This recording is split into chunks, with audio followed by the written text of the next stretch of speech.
research poster is about investigate the influence of fatigue on muscle force on the flexors and extender muscles of the forearm and the EMG amplitude that they generate.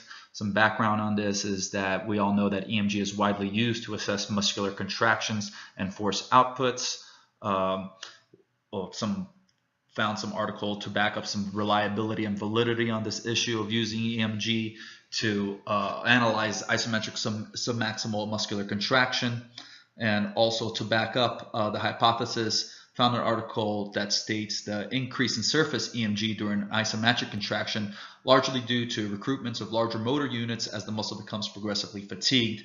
And that's what I hypothesized. As time persisted while doing an isometric contraction, muscle activation was expected to rise while force output was expected to decrease as fatigue sets in.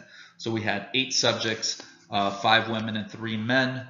All from the subjects were selected from the Regis University of Physical Therapy class of 2020. Our methods were we used the EMG electrodes. We had 3 on the flexor muscles of the forearm, while 3 on the extender muscles of the forearm.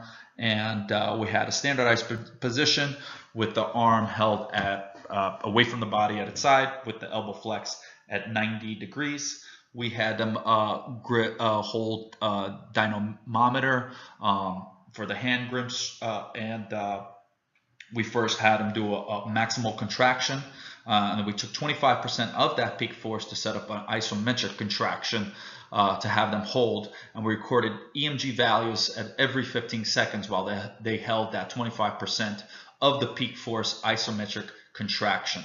The results showed a large amount of variability of the values of the flexors, the extender muscles of the forearm. So we didn't see what we expected as we hypothesized with that ramp up as fatigue sets in. We expected to see muscle activation to rise a bit, but large variability in the data didn't show that. It did show, though, however, that the percent standard mean of the force output showed a steadily and consistent decline till failure.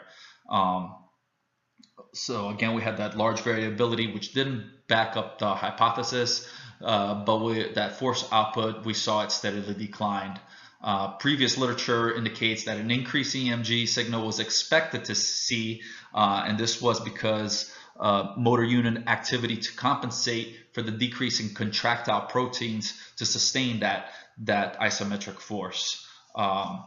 So clinical relevance of this is testing muscular response in muscular conditions can provide data on conditions and deficiencies present at the muscular level.